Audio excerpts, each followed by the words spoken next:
start, like, show a little bit of the shirt here, the Scott Oh, Fishbowl. So, there you welcome. go. Welcome to a new episode of A Dynasty Mind. I am Chris Chung. This is a feature from FakePigSkin. Tonight we are picking the Dynasty Mind of our one and only Fantasy Taz, as you know him, Jim Day. Jim, how are you doing tonight? Hey, I'm doing good, Chris. Thanks for having me on. It'd be fun to talk Fantastic. some football with you. I'm excited. I know you've been reaching out. You said you're having a guest spot. I know immediately, bam, I need to invite Taz onto this show because you are, if for the newer people that are new to Twitter, Dynasty World, Fantasy Football World, they might not be familiar with your work, but you are one of the, uh, and still one of the follows that people must know about because of your impact in the fantasy world in the dynasty sense. And I'm so glad that I get a chance to talk to you tonight. So Well, uh, thank you. tell me a little bit about yourself, Jim. How did you get involved with fantasy football, and how did you get to this point where you're just having this presence on the Twitterverse? Well, to be honest, I mean, I've started playing fantasy football back in '89. Back before the internet, we would wait till Monday morning to get the USA Today paper to take down all the stats, to do all the scoring, send out all the scoring to people. And somebody I worked with actually got me into a league, and I mean that was it. Once I got into that first league, it was taking off from there, and I just started going crazy and just started hanging out at a lot of different websites and playing a lot, drafting as much as I could. And I got hooked on a site called expertsports.com. That used to be a nice site back in the day, but they ended up selling it, Mm. and it just died after that. But um, as I was going along, I started helping them do news blurbs, things like that, things I could just have some fun with while I was doing it. And eventually that turned into writing IDP because nobody was really writing IDP back then. Mm-hmm. Um, and it's just progressed since then. I mean, I've done a lot of different things. I've been with a lot of different websites. I've had several of my own. Just never seemed to really get going. Hold on, I don't really have the tech savvy to do it myself, and it's always hard to find other people you can count on and rely on to do it when they say they are going to. So that always seemed to be a crutch there. As far as Twitter goes, I mean, I just love getting on Twitter. One of the big things to me is helping people. I love to answer questions. I love to give my advice, whether right or wrong. I'm going to give it. I don't care. Um, and it's all about just trying to help people as much as you can. And unfortunately, I missed basically the last 2 years after having a bad car accident. I was kind of out of it for a bit. So I'm just starting to get back into it now. But in that 2 years, it is kind of exploding. All of a Yes. sudden now Yes. there's thousands of podcasts and things like that, and it's just like, wow, it's a Mm. totally different world. And it is funny that finding all these people that feel like they're so entrenched in the industry have no idea who I am, Hmm. and that's kind of interesting to me. I kind of like it.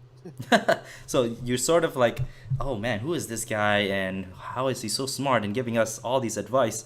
Guys, I know Taz from the days when I was invited by Dave Cherney to come on Fantasy Football, started writing, and you started out with these best ball free leagues. You were starting out with these draft masters even before MFL 10s were popular, and it was a fun time. I know especially that we can draw a lot from your experience and your history in playing fantasy football. So tonight I want to pick on your mind. Um, let's start off with a little bit of what we just concluded a few weeks ago. I know you and I are invited to Scott Fish Bowl. How did your team go? I like my team, although there's somebody out there who ranked all the teams using uh, his his numbers, and he really ranked me as the lowest in the fifth pick. And you know what? I love that. I love that. I love that. I can't tell you how much I love that. I love when people tell me my team suck, because ultimately, the more people tell me my team suck, the better they do, and that, I like that, and I love that type of stuff. And Yeah. they just there's a lot of people out there that want the shiny new toy when it comes to drafts, and Mm-hmm. even the guys that are doing the numbers, they're looking for those shiny guys. They're boosting them up. Meanwhile, you got guys that are being buried in drafts right now that are going to outproduce half of these guys. And, I always get the bad negative vibes because I pick those guys. And, ultimately, I have to say I've been pretty good over the years and feel pretty confident that my team is going to stand up. I've actually been in the Scott Fish Bowl since before it was actually the Scott Fish Yeah. Bowl. Mm. It started out as the FF Oasis Invitational way Remember back that? in the day. Um, but it wasn't anything like it is now. No. I'm glad that Scott has done an amazing job with it, and it's making real impact. Um, Guys, if you don't know about this, just hashtag Scottfish SFB8. You'll find a lot of information, and it shows the impact that we as fantasy football, we taking our hobbies, we can take it to making real positive impacts in people's lives. And for Scott, his passion is to help kids to get their toys, the Toys for Tots program. Now, I also like to touch on what you mentioned. You have that bulletin board material kind of mindset. People put you like, oh, you're not one of the greater teams, so you're gonna show them. And I just love that, man. I just love having that like underdog mentality, and you will fight. And I bet you can get a good a fun time out of this experience. But also, I expect to see you crushing that division. Which one was your favorite pick of the whole thing? Oh, wow, crap. I'm sorry. I've done like 22 drafts since then. Give me half a second and I'll tell you. No I problem. wasn't I really. can talk a little bit about mine because you did mention one thing. People are jumping onto the rookies. They still have that mentality from the draft that's happened a couple of months ago. Do we want the new young guy who has tons of potential? And we actually, in fact, don't know anything about them until they step foot onto the field to show their whether they can hang. We had tons of examples of guys who had this huge buzz coming into the season, and then we don't hear from them again. Last year it was Joe Williams, it was Jeremy McNichols, and the year before that I think it was not Taylor, but the Tajay Sharp. Tons of guys who have tons of hype around them because no football's been played between January to July. Yeah, we are in July now. Yeah, no, it's crazy. And, I'm looking at my draft now. And, again, if people don't know, the Scott Fish Bowl is, a super flex league with tight ends getting a little extra boost with a full point PPR. And Hmm. so, there's a little difference there. Drafts go a lot different. And most of the time you see quarterbacks coming off the board pretty early in these. Hmm. And, I was glad that I was able to get three good starting quarterbacks in this, but I didn't have to pick one until the fourth round. Fantastic. So I was kind of happy with that. There are a lot of guys going before that in the first, second, third round. Hmm. And I was really trying to hold off as long as I could, but I still think I got three top 12 quarterbacks for next year, Awesome. for this year. For this year, we're playing for this year, and we're trying to win this year. I had a good first year when I played in Scott Fish Bowls, and then it went all downhill from there. So I'm hoping to make a bounce back. I did not take Andrew Luck because those 2 years that tanked me were the Andrew Luck years. It was And bad. you know what? Every time you think of that and you do something like that, again, this is going to be the year that he bounces back I and know. crushes I know. everybody. I know he's So gonna I make me hear feel you. bad. I just know it. Absolutely. Yeah. I had a similar kind of experience in my draft as well. People were waiting on quarterbacks, so I get to pick off some of the ones later on. I think I got my second one around round 6, so that was fun. And I'm excited to hear how your team progress and how my team progress.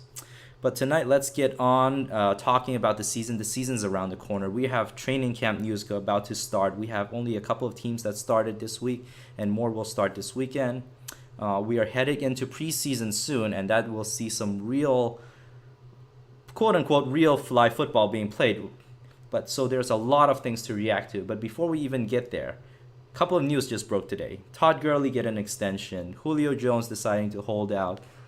Le'Veon Bell tweeting about making comments about the contract situation. How are you handling these news? What stood out to you, and how do you go about using these news to your advantage? Well, it's kind of hard to use it to your advantage. I mean, Todd Gurley getting paid, that was, assumed that it was going to happen. The fact that he got the largest running back payday in history after last year, hard to fault that. Le'Veon Bell, they made him a good offer. He turned it down. Now he's going to gripe about it. He's got a lot of issues. I just don't see them paying him the big money he's looking for. I think there's a very good chance he's on another team next year, and he's looking to get them to pay him. Because let's face it, if he screws up one more time, you're looking at a guy who could be out of the league for at least a year. Mm-hmm. So it's hard to give that kind of money to a guy that you have that kind of worries about. Mm-hmm. And he is 3 years older than Gurley, so I mean, at this point, it's hard to compare the two. Yeah, absolutely.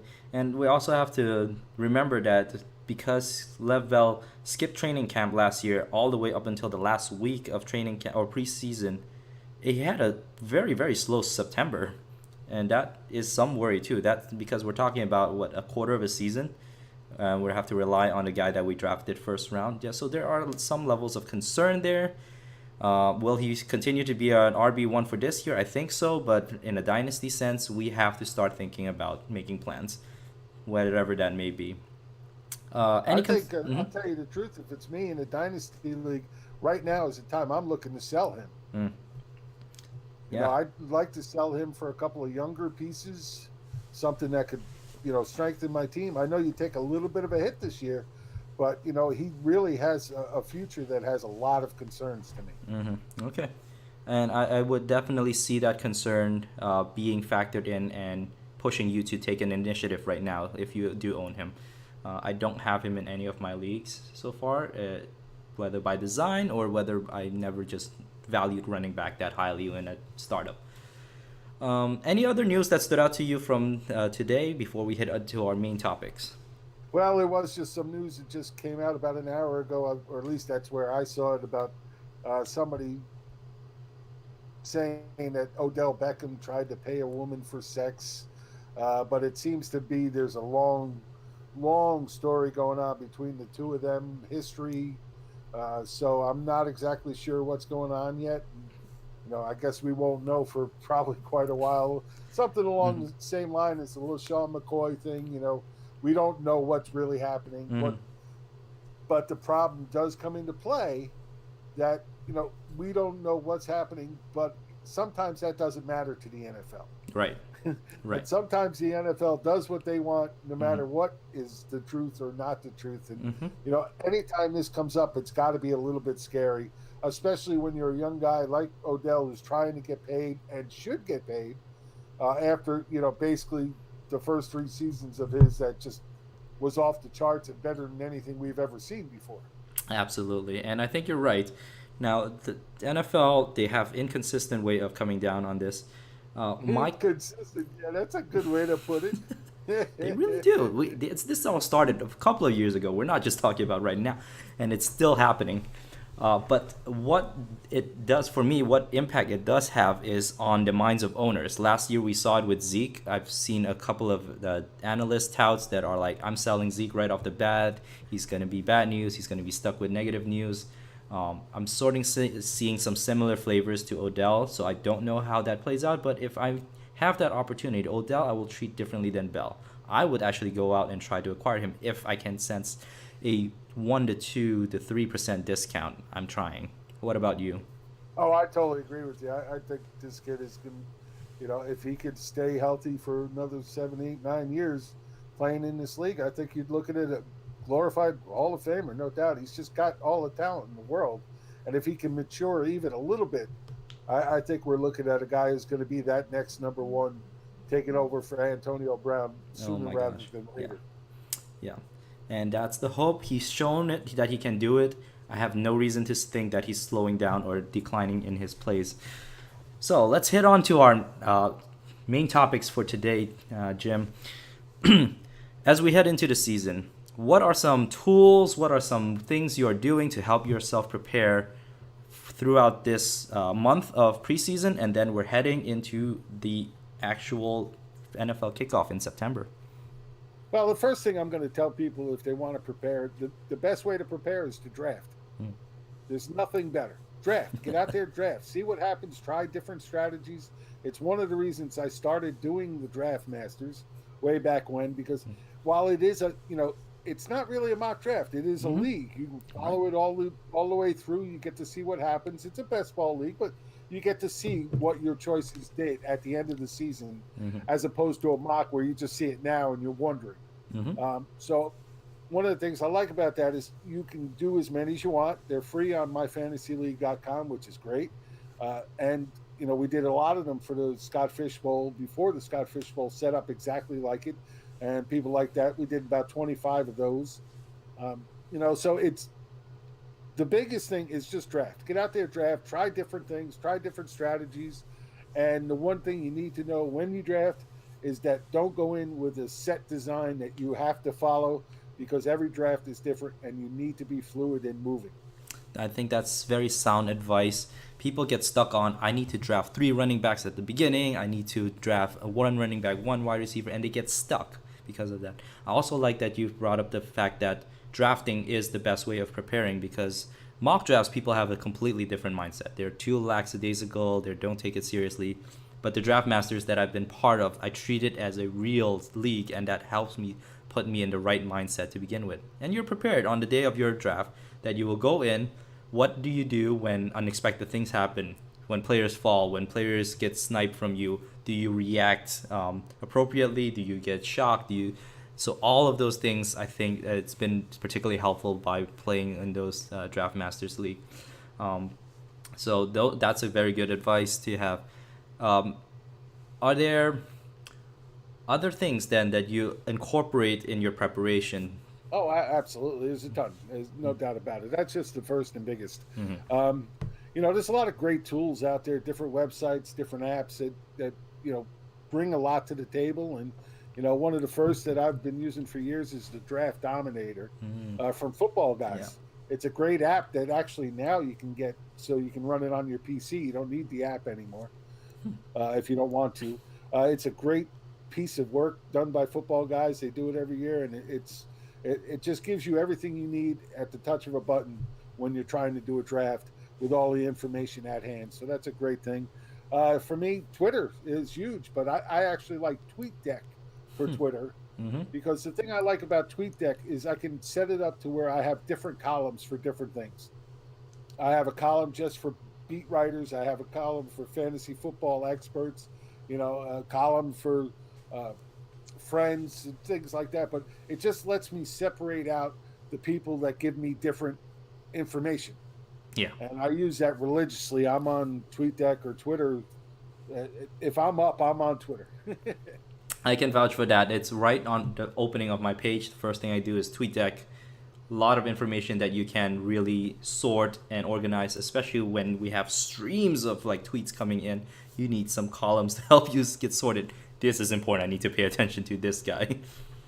Yeah, it really helps. It really helps me a lot. I didn't like the original Twitter Mm-hmm. web page because it's really hard to see all that different information. Yeah. TweetDeck, if you like Twitter, TweetDeck is definitely a good way to go with it, and something I highly recommend. Fantastic. Let's see. Another great tool is the Fantasy Pros Draft Wizard. Again, it's more drafting, but while it is a mock draft, you're drafting against the Fantasy Pros rankings, Mm. as opposed to getting a lot of auto picks and things like that. People jumping into a draft and then bailing on you. So it's a good, quick, easy way to do drafts and try another strategy without having to worry about getting 11 other people that want to do it with you. Absolutely. So that's another great tool. Let's see. Finding good supply of depth charts is always good. Now, I like Our Lad's depth charts; they're really good. But Rasball's Mm. depth charts are really geared towards fantasy football. They give you a lot of information, like they break down snap count. They give you, rushing touches and targets, and break it down in a lot better fantasy football way. So those two are really good sites to me for getting depth charts, keeping on top of that information, especially at this time of year, because we know how viable and how much they'll change from now till the start of the season. Mm-hmm. So Excellent. keeping on top Rasball. of that is huge. Rasball. Okay. I will have to use that starting now because I've been relying on our lads, but this is good. I really need something that was geared to more towards fantasy. So those are some great advice. People, go visit these sites, go use these tools when you can. They do give you an edge, believe it or not. If you, especially if you're playing against friends, families, office members, you are way above them, above, way ahead of them if you use any of these tools.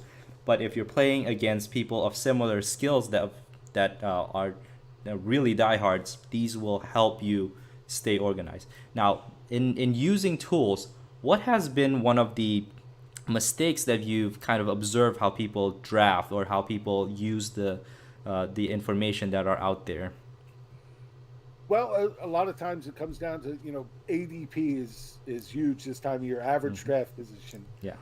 and unfortunately, what I see is too many people relying strictly on ADP, and you can't rely strictly on ADP. It doesn't work because if you're using it, there's a good chance most of the other people in the league are using it too, and if you're all trying to stick to that ADP, you're going to find that you're going to end up screwing each other each and every way. Right. You need to be able to take that ADP and put it in your mind, but not use it as the end all be all of where you're going to go. Sometimes I don't care. You have to go get the guy you want, Hmm. and if others are going to say, "Oh, you reach for him," you know what? I don't care what you say. Knock yourself out. You can say what you like. I wanted the guy. I wanted to make sure I got him, so I went and got him. Hmm. And sometimes you just have to do that. ADP be damned. Yes, absolutely. A few years ago, I wrote about an article, Throw ADP Out the Window. It has so many No, don't flaws. throw it out the window, though. No. It can be useful. It's just got to be tempered with, reality. Right.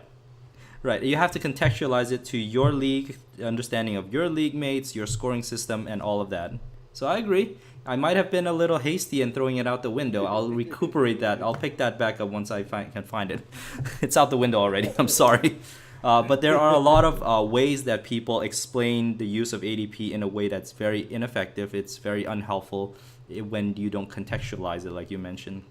Right.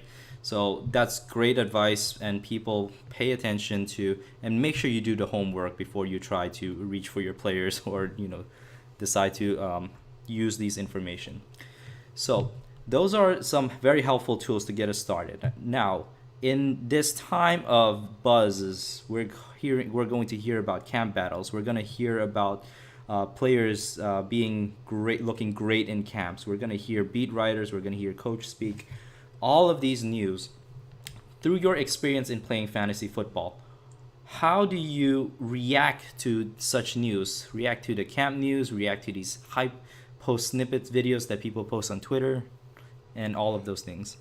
Again, you got to take it to heart. Some of it's going to be real, some of it's not. It's just simple as that. You're going to be plenty of guys, like you say, going to be overhyped this early, especially just without training camp really starting after OTAs is the worst Mm. because these guys look great in their shorts and their t-shirts. Let's see what happens when somebody's banging on their head with a big helmet. Hmm. And it's not always the same reaction. You have to temper it. You have to temper it. There's a lot of stuff coming out. In New York Jets, Teddy Bridgewater seems to be lighting up camp, and okay, it's a possibility, but it could also be the team trying to drive up his value Mm. in case they want to move him later on in the preseason. They have three viable quarterbacks. Why not try to push one? So it makes all the sense in the world for them to want to push him and saying he's having such a great camp, and then all of a sudden they're looking to trade him. So you got to take all this stuff with a grain of salt. You take it in, you understand what's going on, but just realize you can't count on any of it until you see these guys in pads on the field against an opponent. Yes, completely agree. And there's a huge difference between OTA moving into minicamp and now we're into the full training camp. Through your years, can you think of an example where you applied that process and came out with a reward of this is the news I paid attention to, it made sense, and I got out really well before everyone else? Ooh, okay. Wow, we go. I'll give you one from way back Mm-hmm. when Freddie Taylor first started playing. The first Oh couple my of God. years, he was just injured all the time, and it was everybody was just so down on him. Going into one season nobody was going to draft him because he just couldn't stay healthy. And, you got to, there was a couple of reporters from the local area writing about him and saying, you know, it was more freak accidents than anything else. And he really looked like a beast. And, I took that information to heart. I tried to follow it as closely as I could, invested highly in him that year. And that was the first year he actually played a full 16 game schedule and really had a very strong season. So, sometimes it can help you. There's no doubt about it. But more times than not, it's going to drive the hype train, and it's going to get these people, soaring up ADP ranks, Mm-hmm. which I love. Yeah. Because I love to see that, because I'm hoping that other people are reading that and saying, oh, I got to have that guy on my team. And I'm sitting there saying, please take him. Please. I would definitely love for you to take him so that by the time it gets to my pick, the guy I really want is still there. Yeah. Absolutely. That's a fantastic story. Wow, Freddie Taylor, that's a name I haven't heard in a long time. It's But just one of my favorite stories because nobody was buying into him. And I was just like, no, he's going to be there this year. absolutely. I think you and I share some of the same mind in a way we approach this.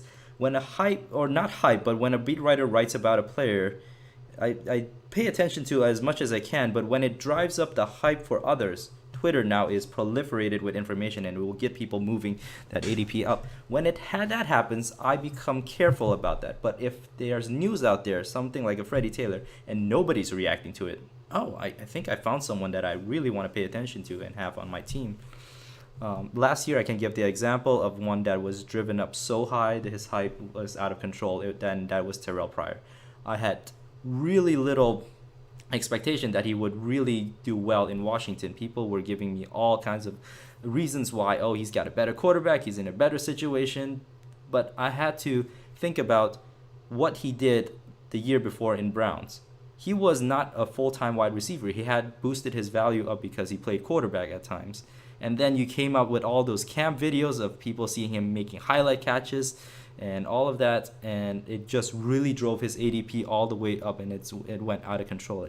That year, I didn't take any Terrell Pryor, and I came out looking well. Of course, like you mentioned, there are times when I just bite into the hype and I get snake bitten by it so badly. Any examples you can think of when that happens with you? Well, I can tell you one right now that I'm not buying into, and that's Jerick McKinnon.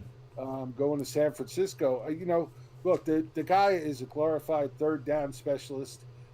I just don't see him having the body mass or the body type to hold up to 225 touches as a running back. It's just not there. Now, I'm not saying he can't be a guy who puts up solid running back 2 numbers, but it's going to be through the air. It's not going to be on the ground. He's going to need to improve his reception numbers and his reception yardage totals to get anywhere near his current ADP. Mm-hmm. And for me, while I like what that offense is doing, I'm a little afraid of him at that point. I always seem to find somebody else I like a little bit more, and I end up taking them over him pretty much every time. Yeah, Taz, I'm sitting here listening to you, and I'm just glad we weren't in the same division, or we were not in the same kind of league. Well, we are in a couple of draft masters, because both of us will be like, no, I will take someone else ahead of Jerick McKinnon. You can have him. Really, his hype is driven up by these words that people use out there. He can easily get 1,500 yards. He's in the Kyle Shanahan offense. He's going to be a fantastic stud. I'm here thinking he is a third down back. All the athleticism I can appreciate, and I can see him being used. He'll be a good running back, but he's not a stud. He's not elite, and I don't want to draft him as an elite running back. So, and I get you. I mean, he's going to have to do something like what Duke Johnson did last year, where he's seeing close to 100 targets. He's seeing close to 70 receptions to produce numbers about where he's drafted. And while I think that's possible in that offense, I'm just not ready to buy into it yet. Fantastic. Yes. You and I are on the same page on this. We can definitely agree on that. If we are wrong, we're not going to regret our decisions about doing this, because this fits our process. Well, I might punch a wall. As long as I don't lose to Jerick McKinnon in the championship, I think I'm good. Really? Okay. So those are some things that we pay attention to. The words that people use, is this an over exaggeration of their skill set before we even see them in pads or even see them on the field. Now we are also bombarded by news by beat writers, by coach speak.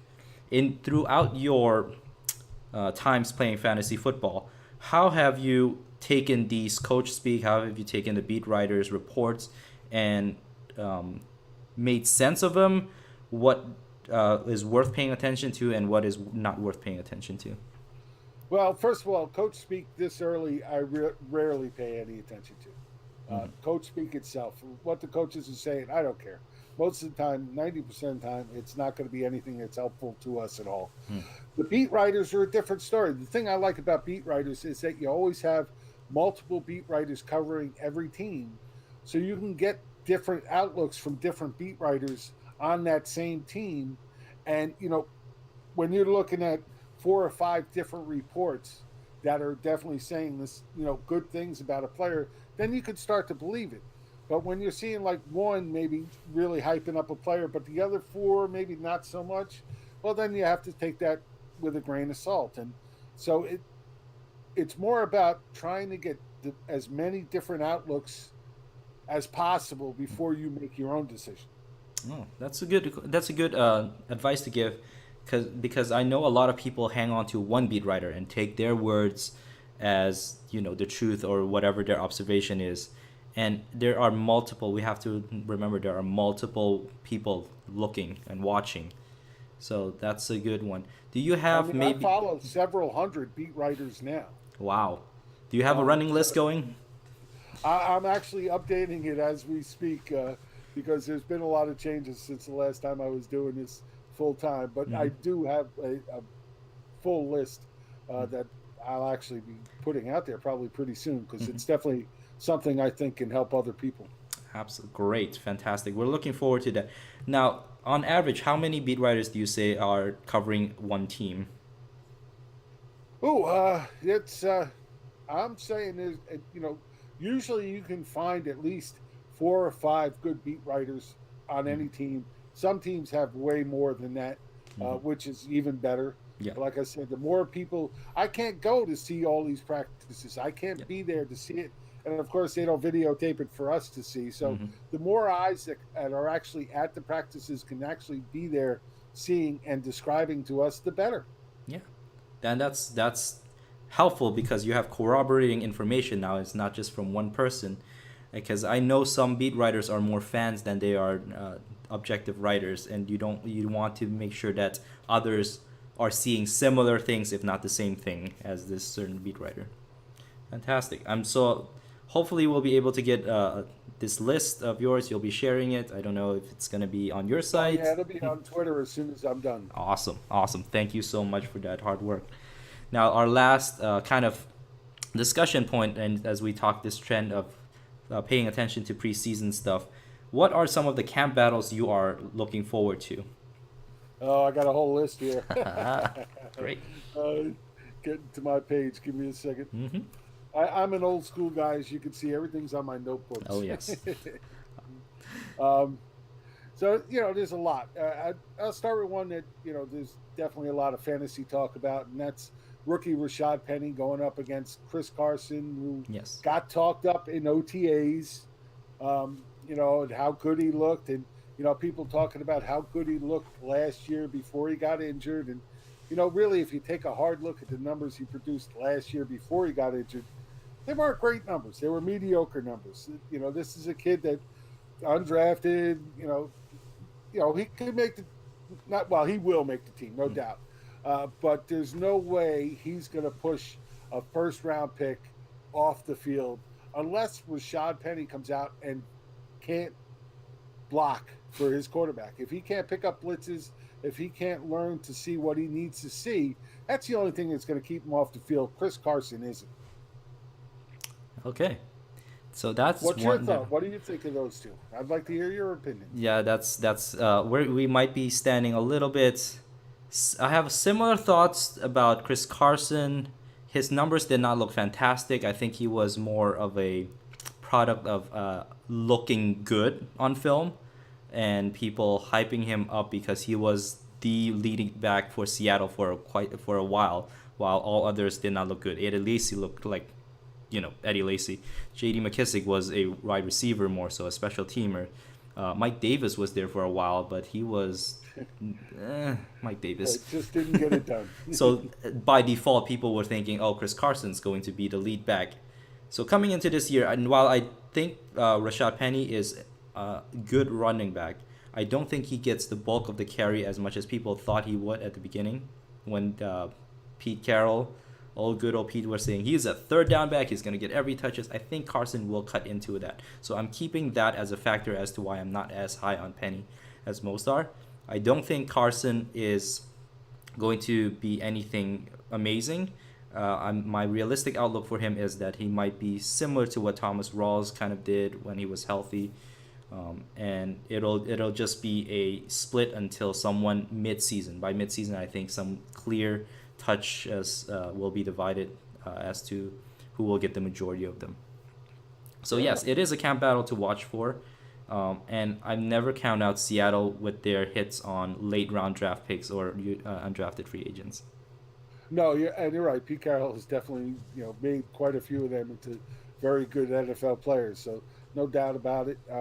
I just didn't see a lot from him that makes me think he could really be an every down back either. We'll have to see. No, guys grow into roles over right. time. There's no doubt about it. Mm-hmm. He's got a full off season to really pick it up this year, and if he does, it could be a surprise. Again, we've seen plenty of rookie running backs not get on the field because they couldn't pick up a blitzing linebacker or a blitzing safety. They just didn't read the defense correctly. And, I wouldn't be surprised if that happens again. He wasn't really asked to do that much in college, Penny. So it'll be interesting to see how he picks it up in training camp. Yeah, so definitely a camp battle that will stick out to me that I will follow closely. Now, here's one that nobody's really thinking about but should be. And actually, it's the number 3 wide receiver in Minnesota. And I'll tell you why. Right now, the battle seems to be between Kendall Wright and Laquan Treadwell, the early draft pick who just really hasn't seemed to pick it up so far yet. But here's why this battle is important. If Laquan Treadwell wins the number 3 job, he's going to work on the outside, mostly with Stephon Diggs. That will allow Adam Thielen to remain mostly in the slot, which is where he's definitely done his damage in the last year and a half. If Laquan Treadwell can't win that battle, if Kendall Wright does, Kendall Wright is more of a slot receiver. They're going to stick him in slot. They're going to force Adam Thielen back to the outside where he really didn't do much early in his career. So, a lot of people are paying high dollars right now for Adam Thielen, but this little battle that nobody's thinking about could have a huge impact on it. I love that. That's a contextual way of looking at it. It might not be the specific players that is whoever the outcome will, it affects the people that we're drafting. And Thielen and Diggs are going very early in drafts. They're drafting Thielen as if he'll reproduce what he did last year. And that might not be the case if his role is not the same. Yeah, it's definitely a difference. Plus, they lost a coach who really liked to utilize the slot position, so that could even have a little bit of an impact. So, again, it definitely something you have to pay attention to more than, like you just said, more than just the players involved. Sometimes the parts moving around them could have a huge impact on them as well. Another one, again, I keep going back to these rookie running backs, but it really comes into play because people are always trying to grab these rookie running backs so much earlier than the veteran counterparts on their team. One of the other ones I like is Carlos Hyde against Nick Chubb. Now, Nick Chubb looks like he's going to be a good running back, no doubt about it. But, they brought in Carlos Hyde before the draft. They're paying him $5 million for this season. Now, it's supposedly a 3-year contract, but it's basically a 1-year, $5 million contract that they can opt out of next year. And if that's the case, if they like what they're seeing with Chubb, they're still going to run Hyde a ton just because they have nothing to lose. Yep. They've already paid the money for him. Let him wear himself out as much as they can if they're don't have any plans of keeping him around next year. And I think, Chubb is being drafted a little too high in some cases based on the fact that people think he's just going to jump in and be the full-time starter right from day one. And I don't believe that. I think Carlos Hyde is better than a lot of people give him credit for. Hmm. And we've also talked about Duke Johnson having a great impact last year. It's going to be somewhat of a split, but Hyde is the forgotten man. I'm a huge fan of Chubb. I think he has a role, but not this year. Hyde is a hometown favorite, Ohio State Buckeye, playing for his hometown professional team now. And Hugh Jackson, he'll do everything he can to win, and he's not going to put that on the hands of a rookie.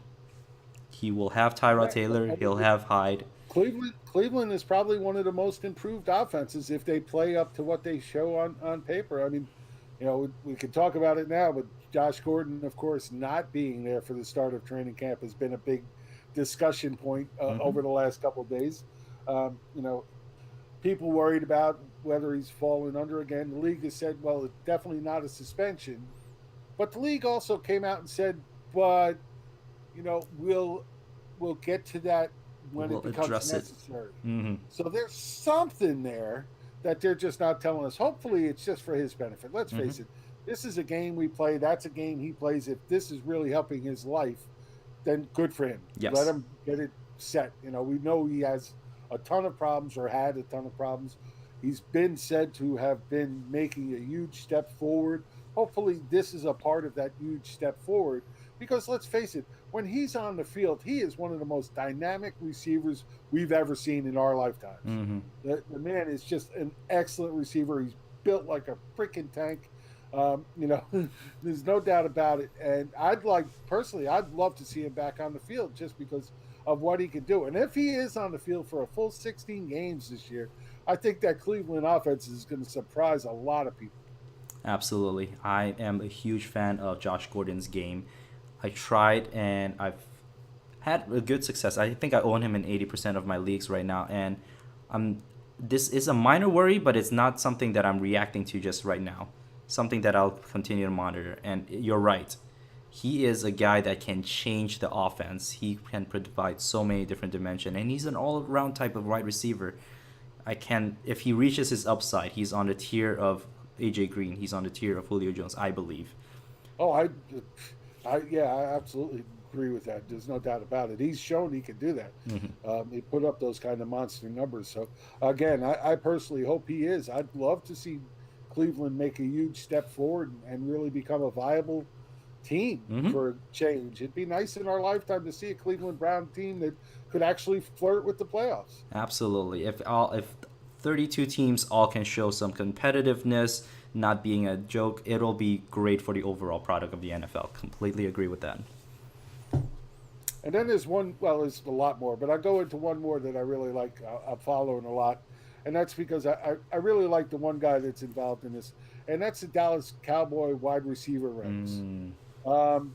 You got Terrence Williams, been there forever, on the outside. He is what he is, more of a one-trick pony than anything else.